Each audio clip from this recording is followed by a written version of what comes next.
হাইকোর্টে আপাতত স্বস্তি পেলেন সন্দেশখালীর বিজেপি নেতা গঙ্গাধর কয়াল। তার বিরুদ্ধে কোনো কড়া পদক্ষেপ করা যাবে না, শুক্রবার এমনই মৌখিক নির্দেশ দিয়েছেন কলকাতা হাইকোর্টের বিচারপতি জয় সেনগুপ্ত। পাশাপাশি মামলাটি হাইকোর্টের প্রধান বিচারপতির কাছে ফেরত পাঠালেন বিচারপতি সেনগুপ্ত। ভোটের মধ্যে সন্দেশখালী কাণ্ডে তৃণমূলের প্রকাশ করা ভিডিও ঘিরে তোলপাড় পড়ে যায় রাজ্য রাজনীতিতে। আন্দোলনটা এতদিন টিকে আছে কেন? তিনটে ছেলেই এধার ওধার করছে, তাদের কি শুভেন্দু দেখেনি? দেখেছে কি হয়ে আছে? নয়, আজকে শুভেন্দু দা তার লোকদের দিয়ে টাকা পাঠানো, মোবাইল পাঠানো, সব ভিডিওয়ে যাকে দেখা যাচ্ছে তিনি সন্দেশখালী 2 নম্বর মণ্ডলের বিজেপির মণ্ডল সভাপতি গঙ্গাধর কয়াল। ভুয়ো ভিডিও তৈরি করে তা প্রকাশ্যে আনার অভিযোগে এবং কেন্দ্রীয় নিরাপত্তার দাবিতে হাইকোর্টের দ্বারস্থ হন বিজেপি নেতা গঙ্গাধর কয়াল।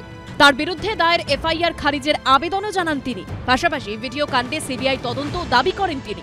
সেই মামলাতেই এদিন বিচারপতি মৌখিকভাবে নির্দেশ দেন গঙ্গাধরের বিরুদ্ধে কোনো কড়া পদক্ষেপ করা যাবে না। প্রাথমিকভাবে আদালত বুঝতে পেরেছে যে এখানে গঙ্গাধর কয়ালের কোনো দোষ নেই।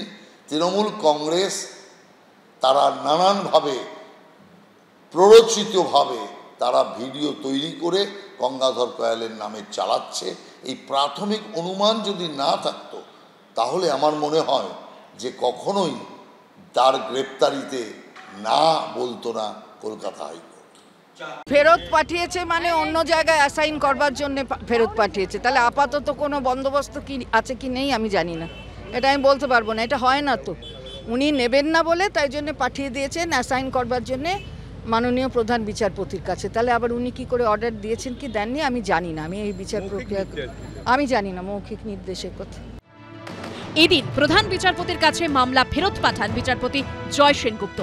যেহেতু মূল মামলা প্রধান বিচারপতির কাছে বিচারাধীন, তাই এই মামলা বিচারপতি সেনগুপ্ত শুনতে পারেন কিনা সেই বিষয়ে ব্যাখ্যা চেয়ে মামলা পাঠানো হলো প্রধান বিচারপতির কাছে।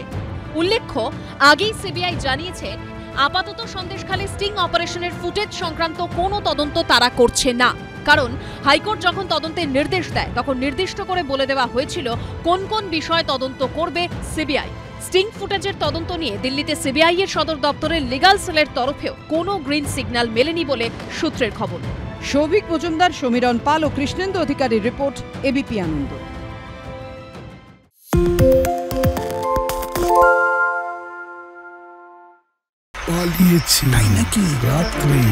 বাংলা গুজব চায় না, বাংলা খবর চায়। বাংলা খবর, বাংলার খবর। শুনতে পাচ্ছি না, বল না। আরে 10 টাকাটা ব্যাপার নয়, আজকে 40 টাকা দিচ্ছি কারণ 40 টাকা। বাংলা গলাবাজি চায় না, বাংলা খবর চায়। বাংলা খবর, বাংলার খবর।